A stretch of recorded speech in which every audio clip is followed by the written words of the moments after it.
Assalamualaikum dan hai, saya Cikgu Heli dari Bright Minds Academy. Hari ini seperti yang dijanjikan, Cikgu akan kongsikan salah satu bab dalam elektrolisis, iaitu penyaduran logam. Okey, jadi sebelum kita teruskan dalam topik hari ini, Cikgu minta para pelajar untuk kongsikan sesi ini dengan kawan-kawan yang lain. Mungkin boleh komen di bawah. Nak tanya soalan ke ataupun ada request for next FB live session, boleh komen di bawah ya. Alright, so jadi tentang penyaduran logam ini adalah salah satu soalan yang sering ditanya di dalam SPM. Okey, sama ada dalam paper 1 or paper 2. Alright, jadi hari ini cikgu akan kongsikan tentang bahagian penyaduran logam sahaja. Tetapi sebelum itu, apa yang pelajar perlu tahu tentang penyaduran logam adalah asas elektrolisis. Okey, so kita pergi ke elektrolisis ya.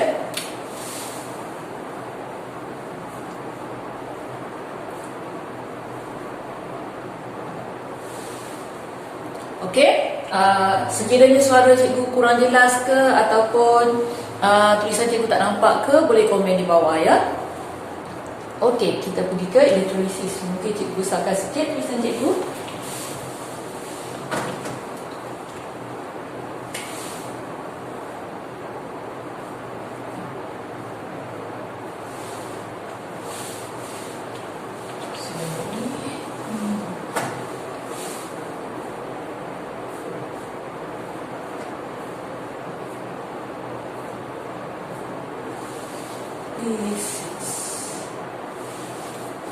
Okey, boleh nampak? Okey, harap-harap boleh nampak ya. Okey, mula-mula sekali, apakah itu elektrolisis? Kena faham dulu, apakah itu elektrolisis? Elektrolisis itu adalah satu proses. Okey, dia adalah satu proses. Proses apa? Proses penguraian. Okay. First keyword adalah proses penguraian bahan kimia. Okay. Proses penguraian bahan kimia. Okey, bahan kimia ni diuraikan kepada apa?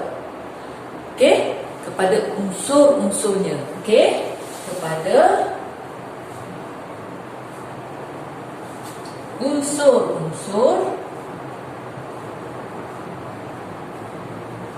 Okey, ini adalah second keyword, unsur-unsur apabila arus melaluinya. Okey, apabila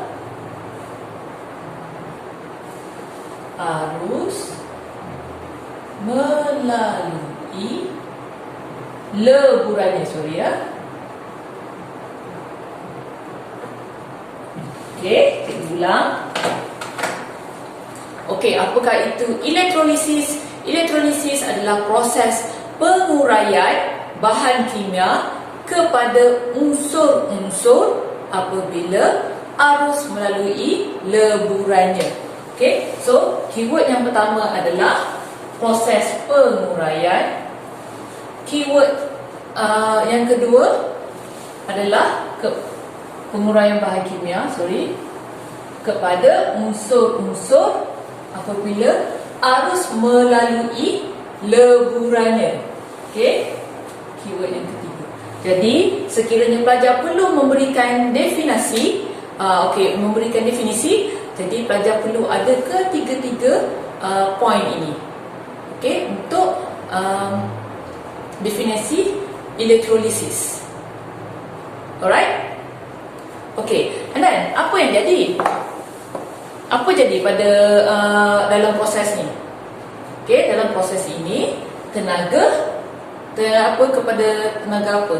Tenaga elektrik berubah menjadi tenaga kimia. Okey, kita tulis. Dalam proses ini tenaga elektrik berubah. Ingat ya, bila berubah mesti ada arrow. Berubah menjadi tenaga kimia. Okey? Boleh? Jadi tenaga elektrik itu berubah menjadi tenaga kimia. Okey, dapat? So ini adalah untuk definisi. Okey, then what happen dalam electrolysis tu? Boleh? Okey, jadi sebenarnya apa yang berlaku? Okey, macam mana dia penguraian boleh berlaku? Okey, apabila arus elektrik melalui leburannya, okey, bahan kimia ini terdiri daripada charge positif and charge negatif. Okey, jadi charge positif dan charge negatif ini akan dinyah charge. Okey, membentuk atom neutral. Okey, jadi lagi satu point, ada ion positif dan ion negatif dinyah charge. Okey, dinyah charge membentuk atom neutral.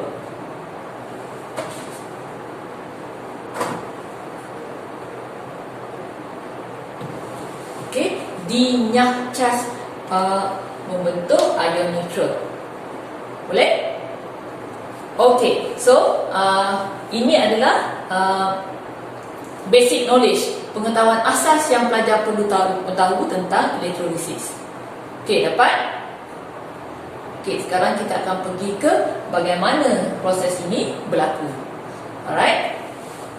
Okey, kita padam yang ini.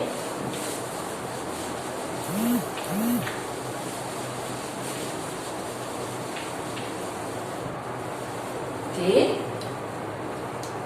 bagaimana proses ini berlaku? Okey, lagi satu, apa yang pelajar perlu tahu tentang electrolysis selain pada definisi, and then apa yang terjadi, apakah perubahan kimia yang berlaku dalam electrolysis. Semestinya pelajar perlu tahu bagaimana nak lukis. Okey, bagaimana nak lukis sel electrolysis. Okey, ini yang paling basic ya. Alright, jadi cikgu akan lukis. First kali kita ada, of course kita ada sel kering ataupun bateri.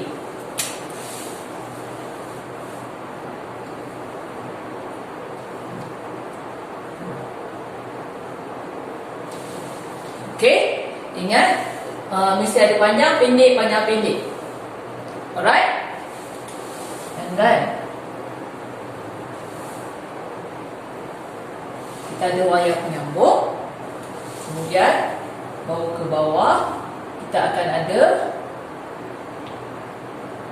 ammeter. Okey, kalau di sini biasanya kita akan lukis rheostat.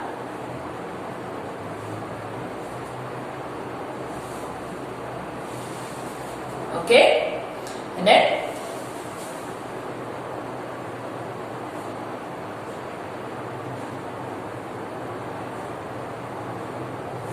dia pergi ke dalam sikit.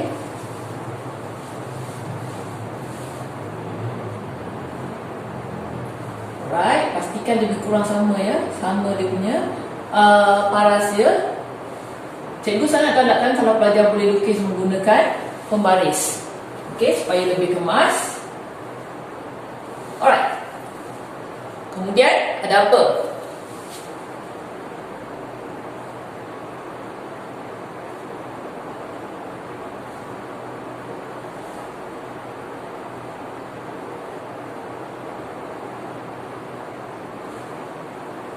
Okey, sama panjang ya. Taruh sama panjang. Okey. Make sure masa melukis saiz-nya samalah. Okey, assuming dia sama saiz. Buat panjang sikit mungkin. sikit supaya senang nak explain. Alright.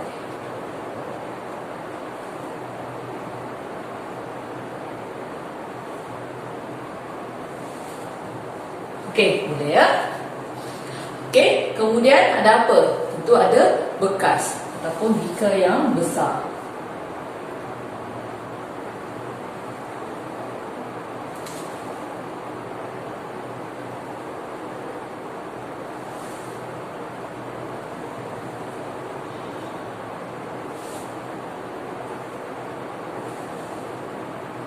Okay, so ini adalah basic setup ya.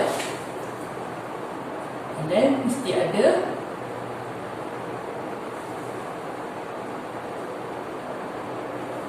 electrolyte-nya. Right. Okay, jadi pelajar mungkinlah boleh letak sort of nak menunjukkan ini adalah leburan. Okay. Alright, boleh nampak? Macam okay, leburan ya. Okay, sekarang kita labelkan. Ingat, sentiasa labelkan apa yang kita lukis. Okay. Label yang pertama atas ini adalah battery.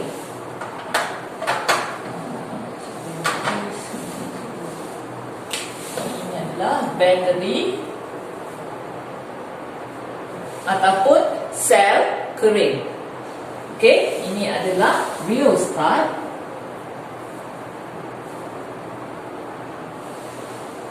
Okey, ini adalah ammeter.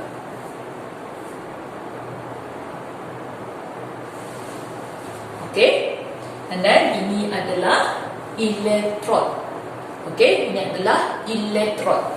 Jadi, cara kita nak buka sikit, mungkin kita tarik macam ni.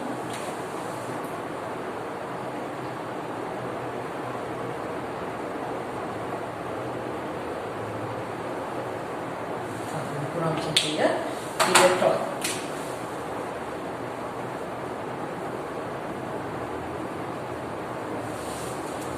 Okey, kedua-dua ni adalah electrode. Jadi, macam mana kita nak tahu yang mana satu positif, yang mana satu negatif? Adalah yang panjang ni, bahagian sel ataupun bateri, yang panjang ni adalah positif.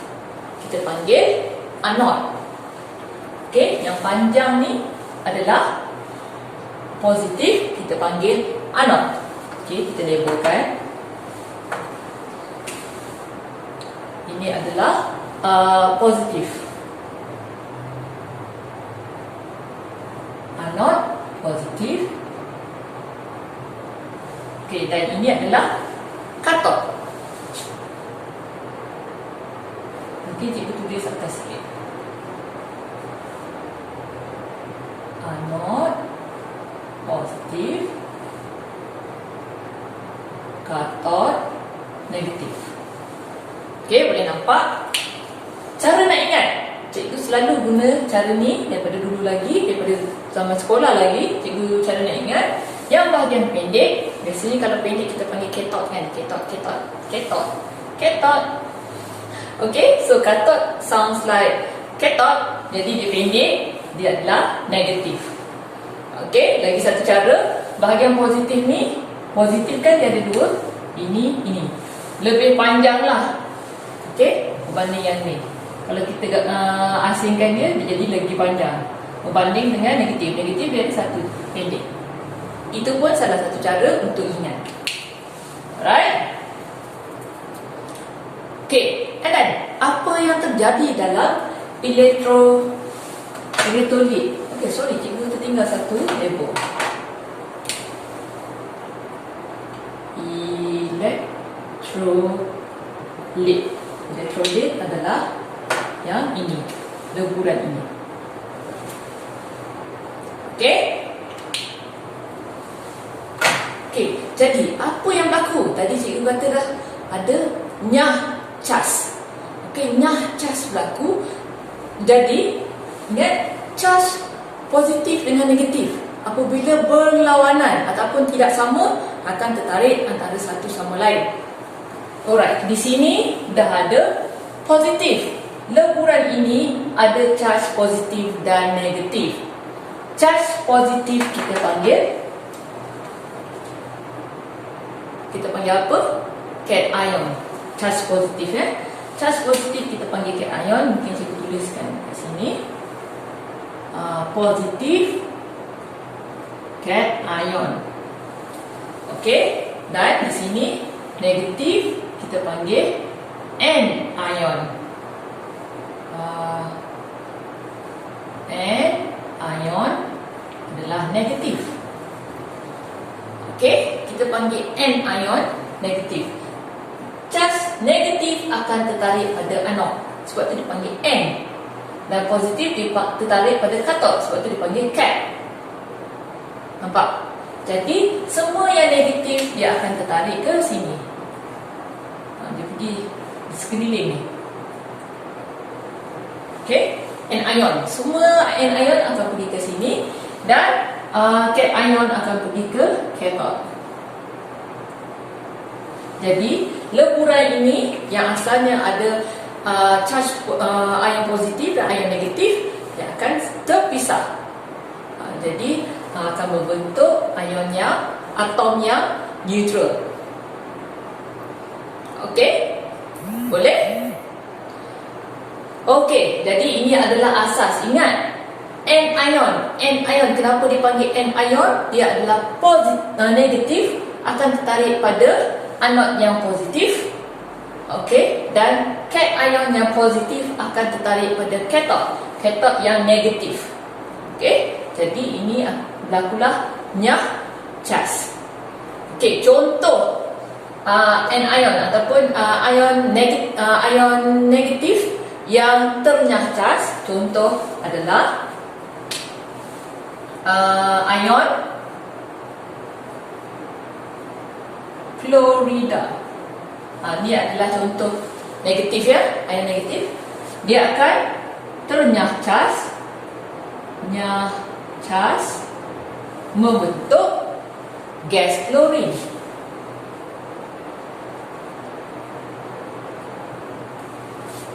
Okey, ini contoh yang negatif. Okey, contoh yang negatif. Okey, kalau cation yang positif, contohnya mungkin ion kupro.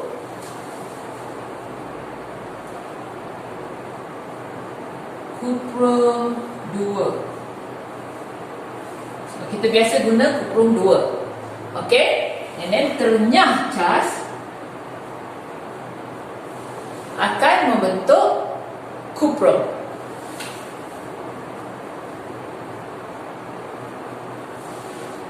Boleh? Okey, dapat? Okey, cikgu ulang lagi sekali. Dalam elektrolisis, ini adalah dipanggil sel elektrolisis. Okey, tulis yang warna merah. Sel elektrolisis. Pastikan pelajar tahu nak ikis sel elektrolisis ni.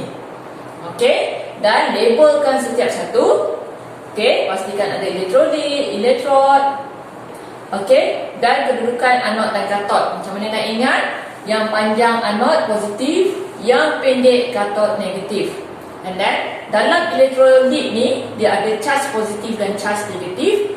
Okey, charge negatif adalah anion akan tertarik kepada anod, dan charge positif cation akan tertarik pada cathode. Okey, kalau pelajar perlu memberikan contoh, boleh berikan contoh. Contoh charge negatif adalah ion fluorida dinyah charge menjadi gas klorin, ni neutral.